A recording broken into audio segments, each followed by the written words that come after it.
সাধারণ টনসিলের অস্ত্রোপচার আর তার জেরেই প্রাণ সংশয় এক কিশোরের। কাঠগড়ায় আরজিকর হাসপাতাল। প্রশ্ন উঠেছে, কেন এমন হলো? গাফিলতি কার?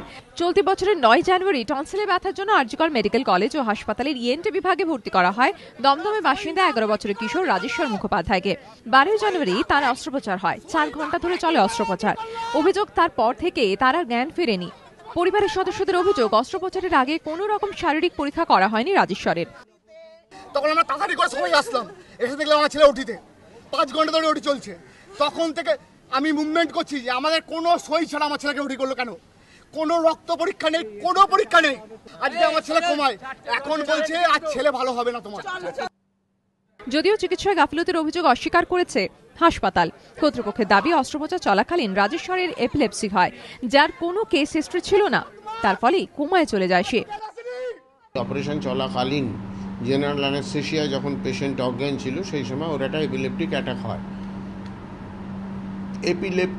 এপিলেপসি বোঝার জন্য যে টেস্ট অর্থাৎ ইএমজি, সেটা কখনোই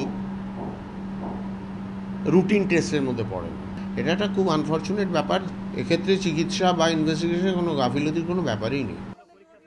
ঘটনার পর কেটে গেছে প্রায় 6 মাস। হাসপাতালের দাবি, যোগাযোগ করা হয়েছিল বাইরের চিকিৎসকদের সঙ্গে, কিন্তু ফল মেলেনি। কিশোরের বাবার দাবি, হাসপাতাল কর্তৃপক্ষ ছাড়াও তারা যোগাযোগ করেছেন স্বাস্থ্যমন্ত্রী মমতা বন্দ্যোপাধ্যায় ও রাজ্যপালের সঙ্গে, কিন্তু রাজ্যপালের পক্ষ থেকে একটি চিঠি ছাড়া কোনো সাড়া পাননি। নিরুপায় হয়ে চিকিৎসার জন্য শুক্রবার দক্ষিণ ভারতের হাসপাতালে রাজেশ্বরকে নিয়ে রওনা দিয়েছেন পরিবারের সদস্যরা। যদিও হাসপাতালের দাবি, তারা রাজেশ্বরের চিকিৎসার পুরো খরচ বহন করেছিলেন। কিন্তু প্রশ্ন, কার গাফিলতিতে এমন হলো? কোনো পরীক্ষা না করে অস্ত্রোপচারের অভিযোগ কি সত্যি? যদি তাই হয়, রাজ্যের এক নামী সরকারি হাসপাতালে কিভাবে ঘটল এমন ঘটনা? নিমাই পান্ডা রিপোর্ট, এবিপি আনন্দ, কলকাতা।